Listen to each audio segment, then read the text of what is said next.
Big boss ಮನೆಯಿಂದ ಏನ್ ತಂದ್ರಿ sir? ಎಲ್ಲರೂ ಬಿಗ್ ಬಾಸ್ ಮನೆಯಿಂದ ಹೊರಗಡೆ ಬರ್ತಾ ಇದೀವಿ ಎಲಿಮಿನೇಟ್ ಆಗಿ ಅಥವಾ ಹೊರಗಡೆ ಹೋಗ್ತೀವಿ ಅಂದ್ರೆ ಏನೋ ಒಂದು ತಗೊಂಡ್ಬಂದ್ಬಿಡ್ತಾರೆ. ನೀವೇನ್ ತಂದ್ರಿ?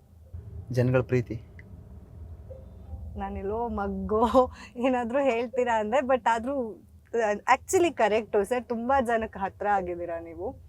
ಗೋಲ್ಡ್ ಸುರೇಶ್ ಅಂತಂದ್ರೆ ನಮ್ಮಣ್ಣ ಅಂತಾರೆ.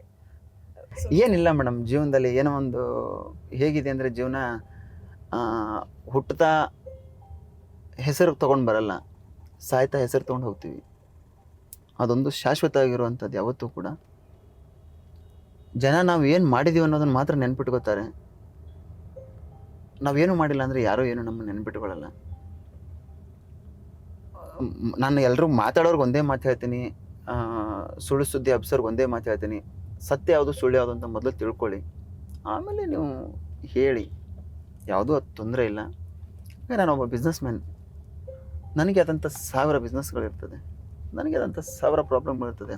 ಅದನ್ನು ನಾನು ಎಲ್ಲರ ಹತ್ರನೂ ಶೇರ್ ಮಾಡ್ಕೋಬೇಕಂತ ಏನಿಲ್ಲ. ನನ್ನ ಅಭಿಮಾನಿಗಳಿಗೋಸ್ಕರ ನಾನು ಈ ಕ್ಲಾರಿಟಿನ ಕೊಡಬೇಕಷ್ಟೆ. ಸರ್, ನೀವು ಯಾವತ್ತಾದ್ರೂ ಅನ್ಕೊಂಡಿರ ನಾನು ಬಿಗ್ ಬಾಸ್ ಮನೆಗೆ ಹೋಗ್ತೀನಿ, ನನಗೂ ಬಿಗ್ ಬಾಸ್ ಆಪರ್ಚುನಿಟಿ ಬರುತ್ತೆ ಅಂತ? ಮೇಡಮ್, ಫಸ್ಟ್ ನನ್ನ ಕಾಲ್ ಬಂದಾಗ ನನಗೆ ಫಸ್ಟ್ ಶಾಕ್ ಆಗಿದ್ದು, ನಿಜಾನ ಇದು ಅಂತ ಹೇಳ್ಬಿಟ್ಟು. ನಾನು ಯಾವುದೋ ಏರ್ಪೋರ್ಟಲ್ಲಿ ಬರ್ತಾ ಇದ್ದೆ ಬೆಂಗಳೂರಿಗೆ. ಅವಾಗ ನನ್ನ ಕಾಲ್ ಬರ್ತದೆ, ಸರ್ ಈ ಥರ ಬಿಗ್ ಬಾಸ್ಗೆ ನಿಮ್ಮನ್ನು ಮಾತಾಡ್ತಾ ಇದ್ದೀವಿ, ನೀವು ಬರಬೇಕು ಅಂತಂತಾರೆ. ಸರ್, ಇವಾಗ ಕರ್ನಾಟಕದಲ್ಲಿ ನಿಮಗೆ ಒಂದು ಫ್ಯಾನ್ ಬೇಸ್ ಶುರು ಆಗಿದೆ. ಟ್ರೋಲರ್ಸ್ ಕೂಡ ನೀವು ಲೈವ್ ಬಂದಾಗೂ ಅಷ್ಟೇ, ಪೋಸ್ಟ್ ಹಾಕಿದ್ರು ಅಷ್ಟೇ, ಎಲ್ಲ ಹಣ ವಾಪಸ್ ಬಿಗ್ ಬಾಸ್ ಮನೆಗೆ ಹೋಗ್ತೀರಾ ಅನ್ನೋ ಪ್ರಶ್ನೆ. ಅದಕ್ಕೆ ನೀವೇ ಆನ್ಸರ್ ಕೊಡಬೇಕು. ಮೇಡಮ್, ನಾನು ಬಂದಿರೋ ಉದ್ದೇಶ ನನ್ನ ಬಿಸ್ನೆಸ್ ವೈಫ್ ನೋಡ್ಕೊಳಕ್ಕೆ ಆಗ್ತಿಲ್ಲ ಅಂತ ಹೊರಗಡೆ ಬಂದಿದ್ದೀನಿ. ಬಿಗ್ ಬಾಸ್ಗೆ ಆದಂಥ ಸ್ವಲ್ಪ ಪ್ರೋಟೋಕಾಲ್ಗಳಿರ್ತದೆ, ಆ ಪ್ರೋಟೋಕಾಲ್ ತೊಗೊಂಡು ಬಂದಿದ್ದೀನಿ. ಇನ್ ಕೇಸ್ ನಾನು ಅವಕಾಶ ಸಿಕ್ಕರೆ ಹೋಗ್ತೀನಿ. ಸರ್, ರೆಮ್ಯುನರೇಷನ್ ಎಷ್ಟು ಕೊಟ್ಟರು ಸರ್? ನೀವು ಹೇಳಬಾರದು, ನಾವು ಕೇಳಬಾರದು. ಅಂದರೆ ಎಲ್ರಿಗೂ ಯಾರೇ ಕಂಟೆಸ್ಟೆಂಟ್ಸ್ ಹೊರಗಡೆ ಬಂದ್ರು ಫಸ್ಟು ಅವ್ರ ಮನೆಯಿಂದ ಹೊರಗಡೆ ಬಂದಿದ್ದಾರೆ ಅಂತ ಒಂದಿರುತ್ತೆ, ಆಮೇಲೆ ಅಷ್ಟು ಕೊಟ್ಟರು ಇಷ್ಟು ಕೊಟ್ಟರು ಅಂತ ಇರುತ್ತೆ ಬಿಗ್ ಬಾಸ್ ಅವರು. ಅದಕ್ಕೆ ನಿಮ್ಗೆ ಎಷ್ಟು ಕೊಟ್ಟರು? ಅದರಲ್ಲೂ ಬಿಸ್ನೆಸ್ ಮ್ಯಾನ್ ನೀವು. ನಮ್ಮ ದುಡ್ಡು ಇವತ್ತು ಬರುತ್ತೆ, ನಾಳೆ ಹೋಗುತ್ತೆ. ಇವತ್ತು ನನಗೆ ಅವಕಾಶ ಕೊಟ್ಟಿರೋಂಥ ಒಂದು ಚಾನಲ್ಗೆ ನಾನು ಯಾವತ್ತೂ ಆಭಾರಿಯಾಗಿರ್ತೀನಿ. ನನ್ನ ಮೊದಲ ಮನೆ, ನನ್ನ ಮೊದಲ ತಾಯಿ ಅಂತ ನಾನು ಇಷ್ಟಪಡ್ತೀನಿ. ಅದಕ್ಕೆ ಯಾವತ್ತೂ ಆಭಾರಿಯಾಗಿರ್ತೀನಿ ಮೇಡಮ್. ಹೇಳೋಕ್ಕೆ ಪದಗಳಿಲ್ಲ ಅದ್ರ ಬಗ್ಗೆ.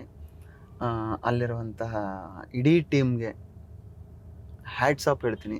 ಯಾಕಂದರೆ ಮಧ್ಯರಾತ್ರಿ ನಾನು ಹುಷಾರಿಲ್ಲ ಅಂದಾಗಲೂ ಕೂಡ ನನ್ನನ್ನು ಟ್ರೀಟ್ ಮಾಡಿದ್ದುಂಟು. ತುಂಬ ಒಳ್ಳೆಯ ಎಕ್ಸ್ಪೀರಿಯನ್ಸ್ ಮೇಡಮ್ ಅದು. No words. ಎಷ್ಟು ಕೆಜಿ ಸಣ್ಣ ಆಗಿದ್ದೀರಾ ಸರ್? ಮೇಡಮ್, 12 kg ಸಣ್ಣ ಆಗಿದ್ದೀನಿ ಮೇಡಮ್. ನೀವು ಬಿಗ್ ಬಾಸ್ ಮನೆಯಿಂದ ಒಂದ್ 3 ದಿನ ಕಾಣೆ ಆದ್ರಲ್ಲ, ಆ 3 ದಿನದಲ್ಲಿ ರಾಮನಗರದಲ್ಲಿ ಇದ್ದೀರಾ ಅಂತ ಸುದ್ದಿ ಓಡಾಡ್ತಾ ಇತ್ತು. ಅಂದ್ರೆ ಬಿಗ್ ಬಾಸ್ ಟೀಮ್ ಅವರು ನಿಮ್ನ ರಾಮನಗರ್ ಹೋಟ್ಲಲ್ಲಿ ಇಟ್ಟಿದ್ದಾರೆ. ನೀವು ಫೋಟೋಗಳೆಲ್ಲ ಫುಲ್ ವೈರಲ್ ಆಯ್ತು ಸರ್, ಅದ್ರ ಬಗ್ಗೆ ಕ್ಲಾರಿಟಿ ಕೊಡ್ಬೇಕು ನೀವು. ಮೇಡಮ್, ಆ್ಯಕ್ಚುಲಿ ಅದು ಸುಳ್ಳು ಸುದ್ದಿ ಅಲ್ಲ. ಆ್ಯಕ್ಚುಲಿ ನಾನು ಹೊರಗಡೆ ಬಂದ ತಕ್ಷಣ ನನಗೆ ಏನು ಉದ್ದೇಶಕ್ಕೆ ಬಂದಿದ್ದೀನಿ ಆ ಉದ್ದೇಶ ಫುಲ್ಫಿಲ್ ಮಾಡಬೇಕಾಗಿತ್ತು. ಅದನ್ನು ಫುಲ್ಫಿಲ್ ಮಾಡಿದ್ರೆ ನಾನು ಬ್ಯುಸಿ ಆಗಿದ್ದೆ. ಅದಕ್ಕೆ ನಾನು ಎಲ್ಲೂ ಕಾಣಿಸ್ಕೊಂಡಿರಲಿಲ್ಲ. ಅದಕ್ಕೆ ಆದ ಮತ್ತು ಪ್ರೋಟೋಕಾಲ್ ಇರ್ತದೆ ಬಿಗ್ ಬಾಸ್ಗೆ ಆದಂಥ ಒಂದು ಟೀಮ್ಗೆ, ಚಾನಲ್ಗೆ ಒಂದು ಸ್ವಲ್ಪ ಪ್ರೋಟೋಕಾಲ್ಗಳಿರ್ತದೆ. ಆ ಪ್ರೋಟೋಕಾಲ್ನೆಲ್ಲ ಕಂಪ್ಲೀಟ್ ಮಾಡಬೇಕಾಗಿತ್ತು. ಅದರಲ್ಲಿ ಬ್ಯುಸಿ ಆಗಿದ್ದೆ ಅಷ್ಟೇ ಮೇಡಮ್, ಬೇರೆ ಏನೇನಿಲ್ಲ. ಗ್ಯಾರಂಟಿ ನ್ಯೂಸ್, ಸುದ್ದಿ ಖಚಿತ, ನ್ಯಾಯ ನಿಶ್ಚಿತ.